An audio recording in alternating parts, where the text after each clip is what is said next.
Hello again, my friends. This is your boy and his dog, and welcome to the 39th episode of Everthoughts and the first official episode of 2026. The end of year video was meant to have been published exactly then at the end of last year. Never mind.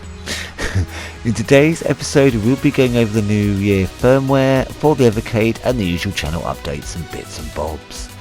So then, let's talk about the new firmware update and all the new features that came along with it. The first of which is Neo Geo dip switches. They were implemented differently on the original system, but here they have been added in much the same way as all your other dip switches. Next to the name of the game title, there are those three dots. Click on them and select dip switch settings from the menu. It's as simple as that. Different games have different options as before. This is a much needed setting for me and the fighting games, but we'll have a look at the different ones. So here we've got different blocks, we've got difficulty settings. I think most of the games are defaulted at level 4. Some of them go quite high and some of them give you quite a lot of extra lives. So we'll go for a couple. What should we look at next? Let's look at King of Fighters. This is much needed for me. So look, we can make it slower, which is good when you're learning in it. That's just a timer actually. We've got quite high levels there. We've got one-on-one and team play options. You can turn continues off, which is mad. You can turn blood off on this one, flashing lights, and you got your language selections, which is quite cool. Right, we'll look at Magic Lord. Yeah, great. No, it's alright, isn't it? So going difficult. Maybe if I put the difficulty down, it'd be easier for me. Life bonuses. How high do the lives go on here? Up to 9.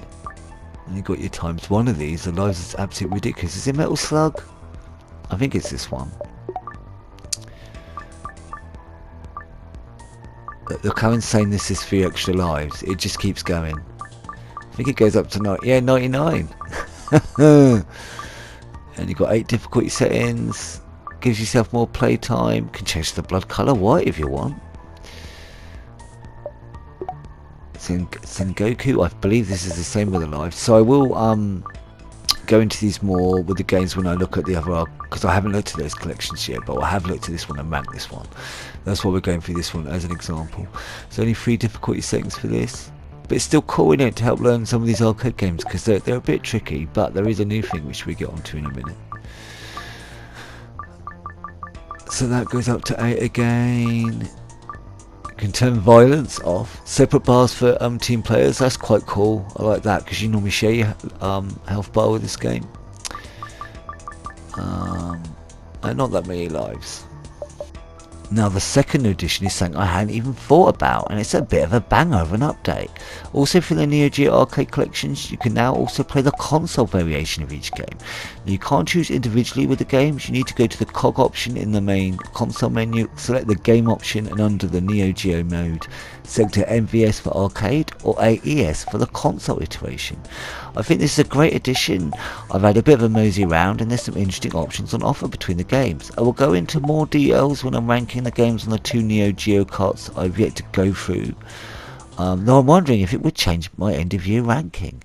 Well, as we are up to 20 arcade carts and 10 home computer carts, both ranges are due their own ranking soon, before any new collections are released. We need 2 more for the console range to reach 50 carts, I believe. Crikey, that's going to be a big one in it. Not for a while though, thanks the Milas. So we're just having a look through, because I've already ranked this arcade collection, so we can look at this one. So you can go to options now, and look, you've got the 3 difficulty settings and MVS mode, so you can choose the arcade difficulty on here, you can choose heroes, and it does set you at 4 credits, so you can't keep adding credits, so that's quite cool, puts on a limit. Well, let's look at a few others. Let's look at Ironclad. Love this game anyway. Right, so this is the console version of the game. We're stuck to a limit of 4 credits. And we've got easy, normal, hard and arcade difficulty. If you did default arcade difficulty, of course. And that's all there was with that. Let's have a look at the fighting games, because this is what's going to help me the most. And I believe this one has quite a lot of extras now. because obviously this is one where we had to do in team. Look, we've got team play, team versus, single play, single versus, and practice. Again, stuck to 4 credits. We've got beginner, easy, normal, MVS, hard, very hard, hardest, and expert. So there's loads of options added to this one. Can't wait to see what the other 2 carts have in store. We're not going to look at that one. Let's have a look at Shock Troopers. Alright, let's get through. There we go. We got the difficulty settings, just same as before. And I think that's it for this. But yeah, it's really cool, isn't it? I can't wait to see what new options we have for the other versions. I don't think anything else is different in the games. It's just accessibility in that. I have to have a deeper look. But I will when I'm reviewing the second 2 Neo Geo carts and ranking the games, because we still got to do that. You know I did the end of your video. Right, that isn't all though. So, on the original 2600, there were physical difficulty switches on the device. On the Evercade, of course, it was all digital, so you can't physically see what setting you are on. Well, Blaze have updated the system, so when you select the difficulty, it now notifies you with an A or B, beginning being the B option, and advanced being the A option. Which I'm only now wondering if when I was a kid, I got that the wrong way round in my head, thinking it meant A and B game, and chose the harder option every time. It does seem like that's something I would do. Anyway. And that's not all the firmware has for us. As those lovely 2600 games, you know how some have 2-player options but alternative play. Well, now you can basically pass the controller around, or more specifically the EXP round, instead of being shut out of all 2-player games. Obviously this is for alternating play only, and it's kind of mad this is a new option, but it's an awesome option. Another great addition of the new year firmware.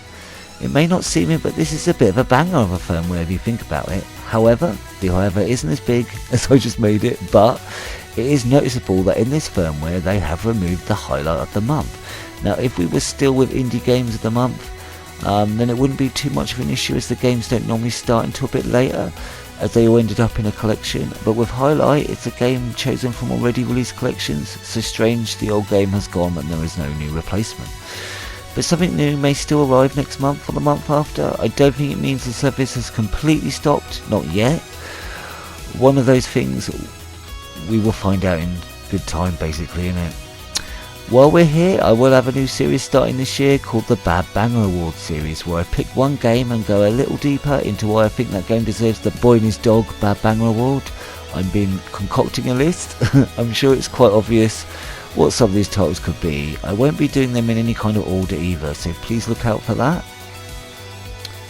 Speaking of upcoming, on the channel we have one more retrospective special ahead with the 4th year of Evercade, as I've already covered the 5th, and then we'll be up to date, and I've still got those last 5 pesky collections to individually rank, all before the next 2 exciting releases in February, Token Collection and Inner Screaming Intensifies, the Taito Arcade 3 collection with Puzzle Bubble. I'll stop talking about that game someday, I swear. Over on my other channel, though we're still enjoying chilling and playing through games at the weekend, we are going through Yakuza Kiwami at the moment, as it's the 20th anniversary. During the week, we look at new and old collections. I talk a lot of Hammer, Doctor Who, and I also have an upcoming Japanese Godzilla collection video coming, so look out for that. Right, I think that's all I have to talk about today, but what are your thoughts, my friends? Have you had a chance to try out any of the new options on Evercade, the Neo Geo dip switches and console iterations, or tried out the 2600 options? And what do you think we'll be getting? Do you think we'll be getting anything this year regarding highlight or game of the month? As always, let me know in the comments below. And if you made it to the end of the episode, thanks ever so much for joining me. Leave a thumbs up or comment if you like. But you all know I'm just chuffed you poked your head in for a goosey gander. As always, I hope the day has been as awesome as you are, my friends. And until next time, be seeing you.